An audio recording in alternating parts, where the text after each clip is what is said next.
Welcome to Northwest Profiles, a look at people, places, and events of interest in the inland Northwest.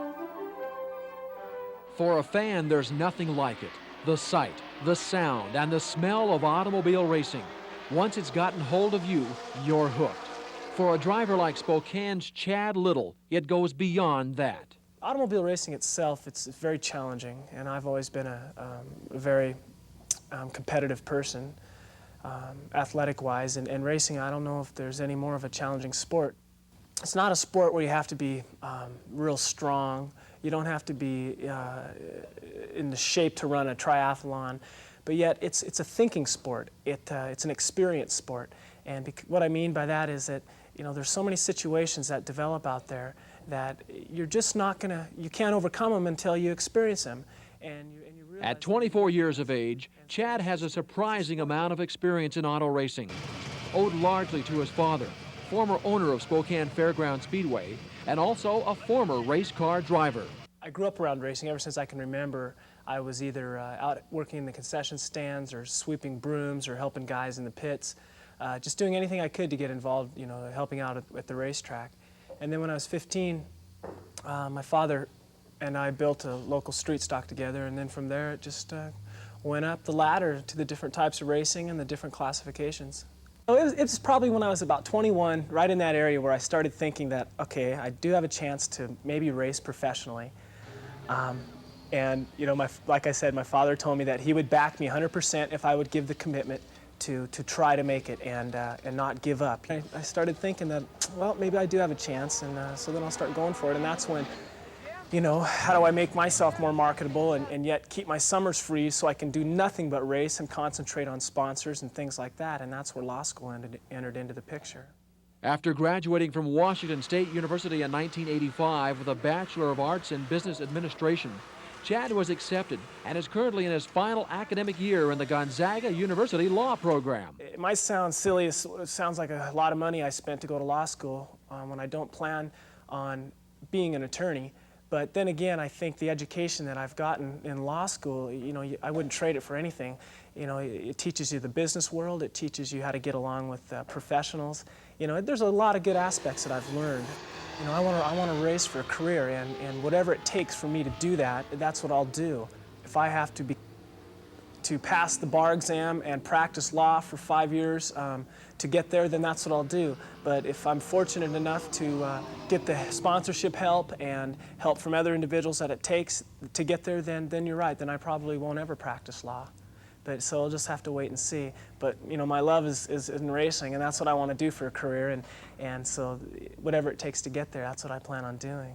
Since the cost is one of the larger issues involved in auto racing, Chad's father, Chuck, became the main financier in the beginning. Start marketing yourself right and your team right, and you end up picking up a good sponsor someday.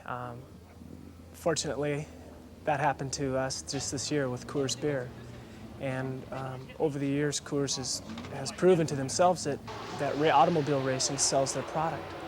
And so, it's neat to work with a sponsor that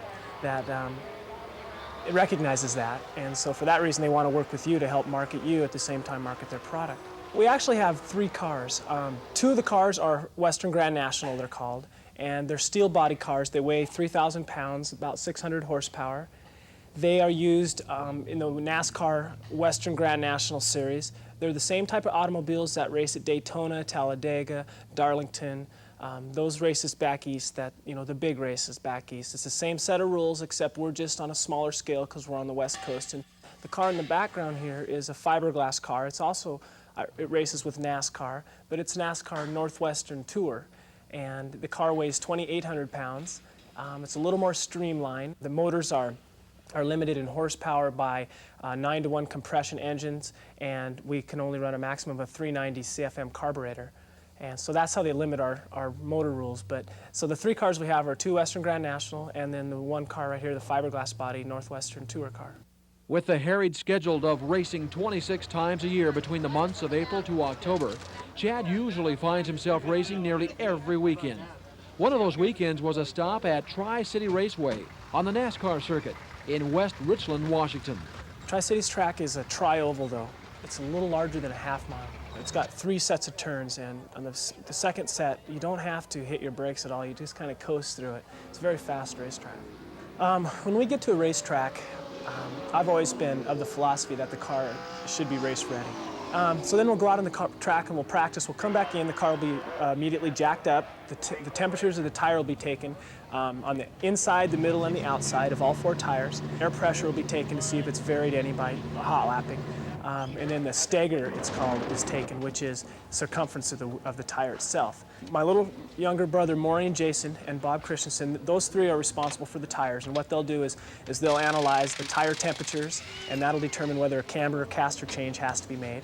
And then they'll analyze the stagger, and that's the difference between like the left rear and the right rear tire. And then they'll look at air pressure. Air pressure will determine the temperature of the middle of the tire. My father and I will discuss how the chassis is handling, and we'll make chassis changes. And by chassis change, I mean like a spring change, possibly the rear end gears, sway bar. In a nutshell, that's kind of the way the car's set up before a race. With cars that are capable of speeds over 200 miles per hour, danger can become a big consideration. Aside from fire, you know, last year I went to Riverside for the first time, and I hit speeds of excess of 170 miles an hour.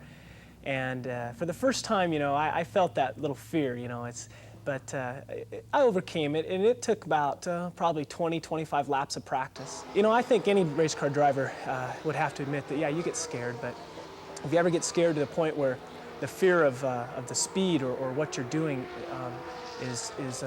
you're thinking about that more than what you're actually doing while you're racing, then it's probably time to quit, because that's when you're going to get in an accident. Chad figures he's 2 to 3 years away from realizing his future goal of mounting a serious challenge for Rookie of the Year in full-body stock car racing back east. It's such a challenge, you know, and I see a little glimmer of light that says I might be able to make it. And so I'm not going to give up until I have that chance. You know, and who knows, if I go back there and I can't do it, well, then at least I knew I tried, and I failed, and then I'll just go on to something else. But I've got it in my blood now, and I can't stop until I at least have the chance to try. If you have a topic for Northwest Profiles, send it to KSPS TV, South 3911 Regal, Spokane, Washington, 99223.